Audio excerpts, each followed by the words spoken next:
أعوذ بالله من الشيطان الرجيم. بسم الله الرحمن الرحيم. بسم الله والصلاة والسلام على رسول الله صلى الله عليه وسلم. رب اشرح لي صدري ويسر لي أمري واحلل عقدة من لساني يفقه قولي، وبعد. السلام عليكم ورحمة الله وبركاته. برادرانی عزیز و خواهرانی عزیز و جمله مسلمانان، الله سبحانه و تعالی همه ما و شما را نگه بداره در حفظ امانش که در این بیماری که این حال در جامعه هستند بسیاری برادرای ما و شما مسلمان بیمار شدن. همونها گفتن که برادران عزیز با احتیاط باشین و با دیگران برسونین تو اینکه از خانه خارج نشوند و به این بیماری مبتلا، به این بیماری گرفتار نشوند. از این سبب، از این خاطر دوستان عزیز، هر کجایی که نباشین خودتان احتیاط کنین که این بیماری جدی است. خداوند همه ما و شما را نگه بداره و به این بیماری گرفتار ما نکنه.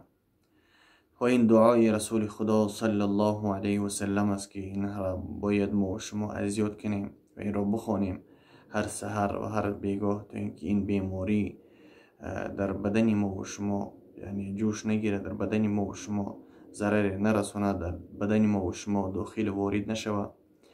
که این دعا چنین است: اللهم إني أعوذ بك من البرص والجنون والجذام ومن سيء الأسقام.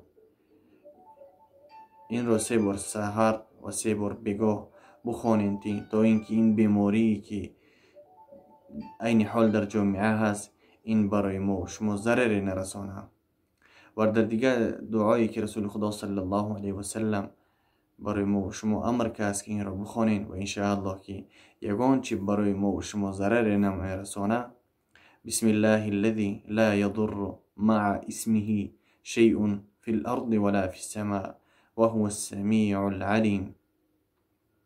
3 بار سحر و 3 بار بیگاه این را بخوانین و انشاءالله که امیدوار هستیم که یگان چی برای شما ضرر نمیرسانه. دوستان عزیز، به همتون خبردار کنیم تو اینکه فردا از ساعت 8 تا 6 چی کار میکنین و بعد از ساعت 6 از خانه بیرون نشین که ملیسه ها یعنی با محکمه میگیرن میبرن یا اینکه اشتراکی کلان میکنن. از همون خاطر چیزی که شنیدیم هم رو برای شما میخوایم برسانیم که دوستان عزیز با احتیاط باشین و دعای رسول خدا صلی الله علیه و سلم را از یاد کنین و رو با دیگران تعلیم بدهین تا اینکه به این بیمار گرفتار نشین. با در امان الله باشین، با دعا باشین، از دعای صالحتان ما را فراموش مکنین. و در امان الله. السلام علیکم و رحمت الله و برکاته.